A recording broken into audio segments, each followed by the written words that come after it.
سلام فرینڈس، کیسے ہیں آپ سب؟ آج کا ہمارا سبق ہے الغفار۔ اعوذ باللہ من الشیطان الرجیم، بسم اللہ الرحمن الرحیم۔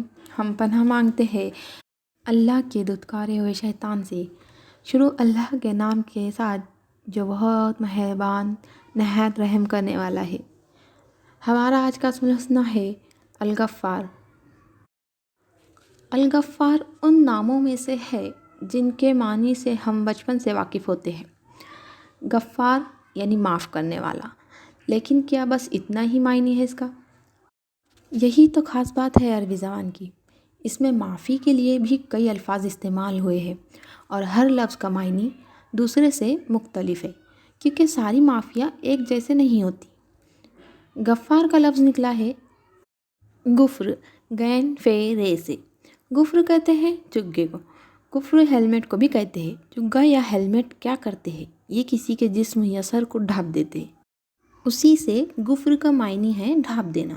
انگریزی میں کہتے ہیں کور کر دینا۔ غفر کا دوسرا معنی ہے معاف کر دینا، اور اس کا ایک تیسرا معنی بھی ہے جو ہم آپ کو بتائیں گے لیکن آخر میں، اور وہ معنی بہت دلچسپ ہے۔ شاید وہ آپ کا سارا نظریہ ہی بدل دے۔ پہلے بات کرتے ہیں غفر کے پہلے دو معنی کے بارے میں، ڈھانپ دینا اور معاف کر دینا۔ غفر سے غافر کا لفظ بنا ہے، یعنی معاف کرنے والا، لیکن غفار کا لفظ فعل کے صیغے پہ ہے۔ اگر آپ کو عربی گرامر سے واقفیت نہیں ہے تو بس اتنا جان لیں کہ فعل کے صیغے پہ اترنے والے الفاظ میں ایگزیجریشن یعنی مبالغہ پایا جاتا ہے، یعنی بہت بہت زیادہ ہونا۔ غفار، جبار، قہار، وہاب، فتاح، یہ سب فعل کے صیغے میں ہے، یعنی اس ذات میں یہ خوبی بہت بہت پائی جاتی ہے، سب سے زیادہ بے انتہا۔ اللہ تعالیٰ الغفار ہے، وہ بہت بہت معاف کرنے والا ہے۔ وہ غافر بھی ہے لیکن وہ غفار بھی ہے۔ انسان زیادہ سے زیادہ غافر ہوتے ہیں، بس معاف کرنے والے، لیکن اللہ تعالیٰ غفار ہے۔ وہ اتنا معاف کرتا ہے جتنا کوئی سوچ بھی نہیں سکتا۔ انسان تو اللہ تعالیٰ کی معافی کے قریب بھی نہیں جا سکتے۔ ہم ہر روز گناہ کرتے ہیں، کچھ گناہ جان بوجھ کے کرتے ہیں، کچھ بھول کے، کچھ لا علمی میں اور کچھ مجبوری میں۔ ہماری کچھ بری عادتیں ایسی ہوتی ہے جو ہمیں مجبور کر دیتی ہے گناہ کی طرف مائل ہونے میں، اور پھر ہم بار بار اسی ایک گناہ کو کر بیٹھتے ہیں۔ کیا کریں، نہیں چھوٹتی وہ ایک بری عادت۔ اگر آپ آج کے دن یہ اسم الحسنی پڑھ رہے ہیں تو کبھی امکان ہے کہ آپ سے کچھ ایسا ہوا ہوگا جو آپ کو ندامت اور فرسٹریشن کا شکار کر رہا ہوگا۔ وہی بری عادت دہرائی ہوگی، وہی گناہ پھر سے سرزد ہوا ہوگا، جس کو چھوڑنے کی کوشش کئی مہینوں سے جاری ہے۔ یہ ایک سائیکل ہے جو چلتا جا رہا ہے۔ ایسے میں آپ کو اگر اللہ تعالیٰ اپنا اتنا بابرکت نام پڑھوا رہا ہے تو کسی وجہ سے پڑھوا رہا ہے۔ اللہ کی باتیں یوں ہی نہیں پڑھ لی جاتی، ان کا وقت ہوتا ہے، وجہ ہوتی ہے۔ آپ سے جو کچھ بھی ہوا ہے بس اتنا جان لے کہ آپ کا رب بہت بہت غفار ہے، وہ معاف کرنے والا ہے۔ وہ انسانوں کی طرح بغض نہیں رکھتا۔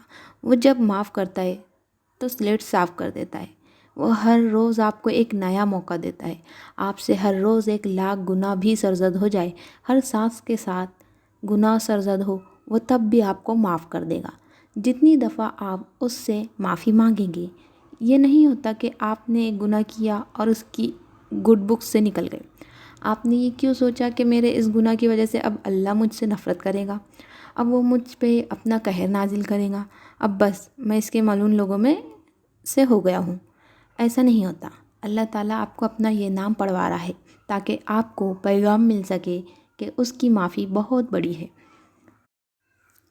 آپ سے بھلے جتنا بڑا گناہ ہو گیا ہو یا آپ سے جتنا چھوٹا گناہ ہو گیا ہو، آپ نے واپس اس کی طرف آنا ہے۔ آپ نے گناہ کو جسٹیفائی نہیں کرنا، آپ نے اس سے معافی مانگنی ہے، اور وہ آپ کو ایک دفعہ پھر سے اپنی پناہ میں لے لے گا۔ وہ آپ کا رب ہے، آپ کا خالق، آپ کا مالک۔ اس نے آپ کو بنایا ہے، وہ آپ کی ساری کمزوریوں سے واقف ہے، وہ آپ کی خواہشات سے بھی واقف ہے، وہ خواہشات جو آپ کو گناہ کرنے پہ مجبور کر دیتی ہے۔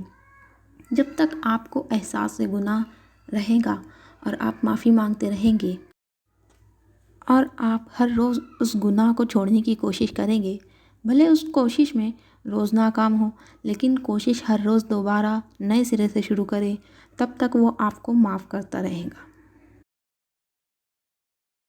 غفر کا معنی ڈھانپنا بھی ہے۔ الغفار صرف وہ نہیں ہے جو آپ کو معاف کرتا ہے، بلکہ وہ ایسا معاف کرنے والا ہے جو آپ کے گناہ ڈھانپ دیتا ہے۔ آپ اس رب کو کیوں اتنا سخت استاد سمجھتے ہیں جو ایک گناہ ہونے پہ آپ کو جہنمی بنا دے گا یا آگ میں ڈالے گا؟ نہیں، اس کی رحمت تو بہت بڑی ہے۔ وہی تو ہے جو آپ کے گناہ ڈھانپے گا، وہی تو ہے جو بچپن سے اب تک آپ کے سارے راز رکھتا آیا ہے۔ آپ کی ذات سے سب سے سیاہ راز بھی اس کے پاس محفوظ ہے۔ اس نے کتنی دفعہ آپ کا پردہ رکھا، یاد کرے، کتنی دفعہ ایسا ہوا کہ آپ تباہی کے دہانے پہ تھے لیکن اس نے آپ کو بچا لیا۔ اس نے کتنی ہی دفعہ آپ کا پردہ کھلنے نہیں دیا، اس نے آپ کو ڈھانپ دیا، اس نے اپنی رحمت کی چادر سے آپ کے گناہوں پہ پردہ ڈال دیا۔ اگر ہمارے ارد گرد کے انسانوں کو معلوم ہو جائے کہ ہم کیا سوچتے ہیں یا ہمارے اندر کیسے کیسے خیالات آتے ہیں تو وہ ہمیں قتل کر دے، لیکن اللہ تعالیٰ تو ہر شے سے واقف ہے، پھر بھی وہ ہمارے سارے پردے قائم رکھتا ہے۔ وہ ہمارا بھرم دوسرے انسانوں پہ قائم رکھتا ہے، وہ ہمارے راز چھپا لیتا ہے، وہ ہمارے رات کی سیاہی میں چھپ کے کیے گئے گناہوں کو سرعام نہیں کرتا۔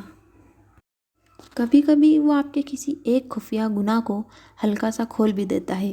یہ ہمیشہ تب ہوتا ہے جب آپ اس گناہ میں بہت آگے نکل جائے، تب وہ آپ کو ایک اشارہ دیتا ہے کہ اگر یہ گناہ کھل گیا تو تمہاری عزت نہیں رہیں گی۔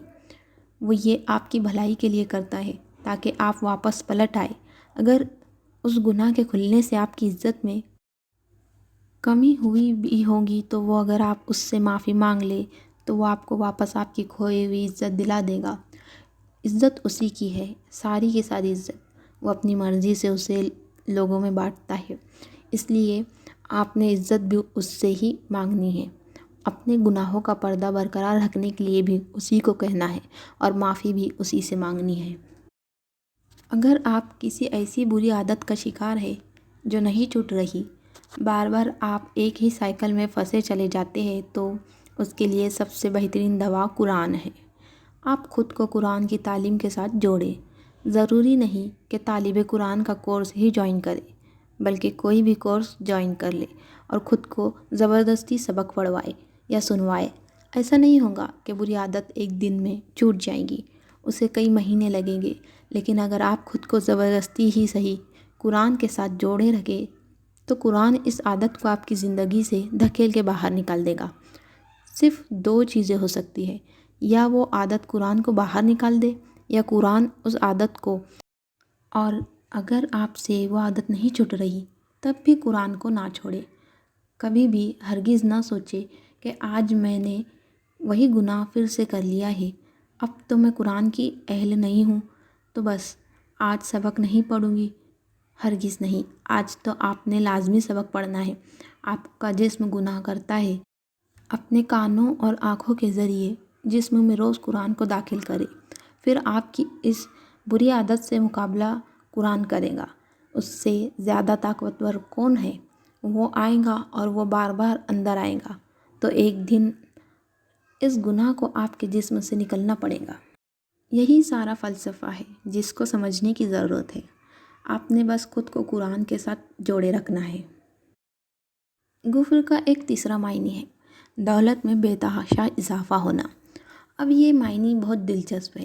الغفار وہ ہے جو گناہوں کو ڈھانک دیتا ہے اور آپ کو معاف کرتا ہے، لیکن کیا آپ جانتے ہیں کہ مغفرت کا کس شے سے بہت گہرا تعلق ہے؟ یعنی وہ شے جس پہ مغفرت بہت تیزی سے اثر انداز ہوتی ہے، جیسے آگ جلاتی ہے اور پانی بھگو دیتا ہے، ایسے ہی مغفرت جب کسی انسان کو بخش دی جاتی ہے تو وہ اپنا ایک سائیڈ ایفیکٹ ساتھ لاتی ہے، اور وہ ایفیکٹ لازم ہے، اور وہ ہے انسان کے رزق میں اضافہ اور اس کی اولاد میں اضافہ اور اس کی مالی حالت کا بہتر ہونا۔ ایسا نہیں ہے کہ جو غریب ہے وہ اپنے گناہوں کی وجہ سے غریب ہے، نہیں، بات کو سمجھنے کی کوشش کرے۔ مغفرت کے ساتھ اللہ تعالیٰ دنیا کی نعمتیں بھی عطا کرتا ہے۔ استغفار ایک ایسا کلمہ ہے جو انسان کو نہ صرف معافی دلاتا ہے بلکہ اس کی دولت، اس کی اولاد اور اس کے معاش میں برکت ڈالتا ہے۔ اللہ تعالیٰ کا وعدہ ہے کہ پھر میں نے کہا معافی مانگو اپنے رب سے، بے شک وہ ہے بہت بڑا غفار، برسائے گا وہ آسمان سے تم پہ موسلا دھار بارش، اور مدد دے گا تمہیں مالوں اور بیٹوں سے، اور بنائے گا تمہارے لیے باغ اور بنائے گا تمہارے لیے نہریں۔ کیا ہوا ہے تم کو کہ نہیں تم امید رکھتے اللہ سے کسی وقار کی؟ سورہ نوح۔ یعنی کیا تم اللہ سے اتنی سی ڈگنیٹی کی توقع بھی نہیں رکھتے کہ اگر تم استغفار کرو تو تمہیں یہ سب عطا نہیں کرے گا؟ استغفار کرنا ایک ایسا فارمولا ہے جو انسان کو یہ سب دلاتا ہے جس کے پیچھے ساری انسانیت بھاگتی ہے۔ اگر آپ کو رزق کی تنگی ہے یا اولاد کا مسئلہ ہے یا آپ کو عمل چاہیے، قرآن میں بارش علم کے معنی میں بھی استعمال ہوتی ہے۔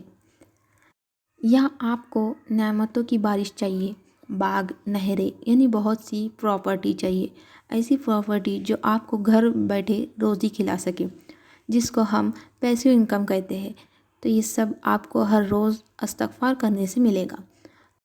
استغفار کا کوئی بھی کلمہ یاد کر لے اور اس کو اٹھتے بیٹھتے دہرائے، آپ کے گناہوں پہ پردہ بھی پڑا رہے گا اور آپ کی نعمتوں میں اضافہ بھی ہوگا۔ ایسے ہی گناہ آپ کی نعمتیں کم کرنے کا بھی سبب بنتے ہیں۔ انسان کو کوئی چیز ملنے والی ہوتی ہے، اس کی کوئی دعا قبول ہونے والی ہوتی ہے کہ اس کا کوئی گناہ درمیان میں آ جاتا ہے۔